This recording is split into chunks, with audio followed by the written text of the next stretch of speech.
Welcome back, YouTube. ET Homegrown here again. Cafe Racer. We got our brother Lumar here. Lumar. What's up? My boy's an active military member, so please go hit the like button just for that. If you got family in the military, we really appreciate you guys, and we appreciate Lumar for doing his thing. He's also the producer for the guy you just saw, El Nino Nico. He's a filthy dude, and we just wanted to talk to him because he only got 20 days left in the state. So, Yes, sir. how you been, bro? What's going on? I've been good. You know, it's great to be back home. This is where I'm originally from. Yeah. I've just been trying to make the most of my time that I got here, and you know, coming out to this tonight was fun. Yeah. I haven't really done much stuff like this, but I want to do more. I want to do things that are bigger. I'm a very ambitious person, so seeing this kind of like set my future dreams in motion. Oh yeah. And I want to just keep attacking it. Filthy. And you said you work really close with El Nino Nico. Yeah. What's that relationship like? So we became friends in elementary school. Back then we were fighting over who was better at football, who was better at baseball. Type shit. That rivalry. Yeah. We've constantly had that rivalry. We've had a great relationship growing up. Was it like a friendly rivalry, or did you guys not like each other as kids? No, we were good friends because we both had the same kind of come up. Our parents got divorced. We moved around a lot, went to a bunch of different schools. But I think the biggest thing that we connected on was that we had this like gifted ability from our genetics that made us good at like athletics. So when we played on sports teams together, we were really close, and we had a lot of conversations about what we wanted to do, and we both dreamed of like being big stars or having a lot of money in the future. And it seems very materialistic, but I think that whatever you want to do is what you want to do, and for sure. you shouldn't care what other people think about your dreams, because it's yourself. And I don't think there's anything wrong with wanting to be financially free. Yeah, you know what I'm saying? absolutely. Break the burden of poorness and just be able to give better to the people that are coming after you. I think that's just normal. Absolutely. You know? Yeah. And I think whether or not people like to admit it, everybody wants to be financially free. You know what I mean? Yeah, it's the work ethic, because what I've learned, especially being in service, is that before going into the service, I was sleeping in until noon, staying up until 3. I wasn't eating well.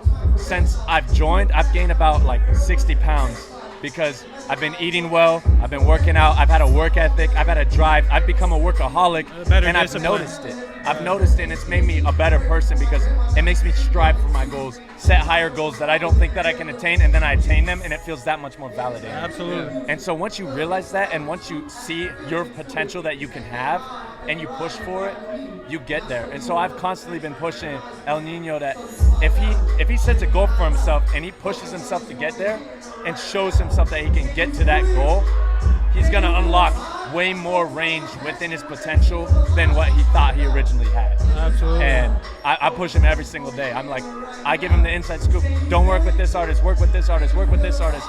Push this artist, bring this artist with you, because he's a good artist, and he has potential.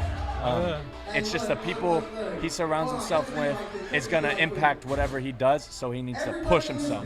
And it takes a good homie to call out your homie on their bullshit, you know what I'm saying? And you know, my grandfather, he always told me that birds of a feather flock together, you know what I'm saying? Absolutely. So if you're around a bunch of jackasses, you're going to be a fucking jackass. It's just Exactly. how it is, you know what I'm saying? And it's good to hear that, like, you have this whole thing with your friend, like, you want him to do the best, and I think that's truly a gift, is being able to want the best for your homies as well as yourself, you know what I mean? And you're able to work alongside with them as a producer Yep. and do your own thing at the same time, which is really it's cool. great. So When what's did you- producing? Oh, sorry, go ahead. When did you get into the producing? So I started producing freshman year on GarageBand on my phone. Okay. And it was terrible. Like, I have projects still on my phone that were complete ass, but over time, you know, I got better. Late sophomore year, I started like making a lot more music on my computer, and I got a MacBook, and I started like really pushing it. Late into my junior year was when I started realizing like I have a different type of aspect to my producing that sets me apart. Is a lot of producers choose one special path that they want to go along, but I try to be as versatile as I can so I can absorb more artists into it. So I've been producing for many different artists from Washington and North Carolina and everywhere in between, who like West Coast type beats, who like New York drill, who like Southeast beats, Southwest beats. Like all this different type of stuff that makes me a better producer. Try to be as versatile as possible. Exactly. Yeah. So I keep pushing myself to do different things and expand my creativity instead of being one person's producer that produces one type of beats that only can do one type of things, because that's just repetitive. Right. And then I'm going to get bored with it. Right. And I'm going to fall out of love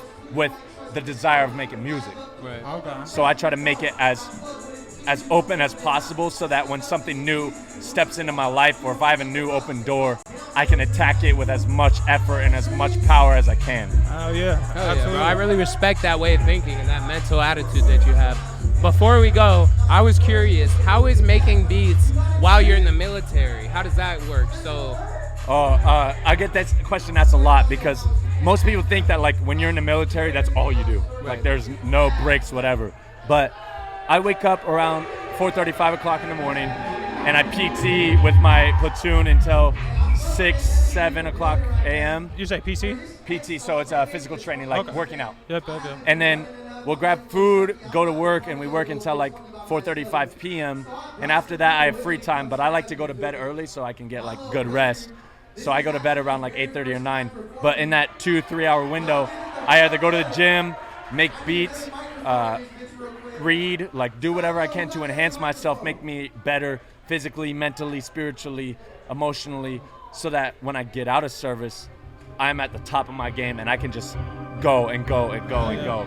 It's cool. It's cool that you have that drive like that. Yeah. Because a lot of Yeah. people think about joining military for that same reason, but they don't have the self-discipline to really take that step, I guess. Yeah. So For sure. kudos to you for sure. Appreciate it. I appreciate it. hey, No bro, I problem. really appreciate you coming and talking to us. Before we go, let them know everything you want to tell them. If it's where his music's at, where your beats Yeah. are at, let them know. Absolutely. So my tag is lumar.beats on Instagram. Lumar on Spotify, it's Lumar. El Nino Nico is my primary artist. I produce a lot for him. He's on the come up for sure. He has a very versatile voice and puts on a lot of beats. So you know, you just got to track him and stay with him as his progression moves along. He's still finding himself within his artist, and he doesn't really know exactly what he wants to do, but he has an idea of where he's going to go. Right. And I know he has a big future. It's progressing, and I can see it, and I'm watching it unfold. So I'm excited for it. I know that he's got a long way to go to get to where he wants to be, because he has big dreams, but I know that he's on the come up and he'll get there very soon. Hell yeah. Thank you so much. Can't wait to for see coming it and happen talking for to both us. of you guys. Absolutely. Thank you, guys. Thank you. Hey, ET, we thank you for watching. Make sure you hit the like button for our boys in service, and go check out all the music that has been talked about during this episode. Thank you so much for watching. Again, it was great to meet you, brother. You as well. Hell yeah. Have a good day, fellas. You too.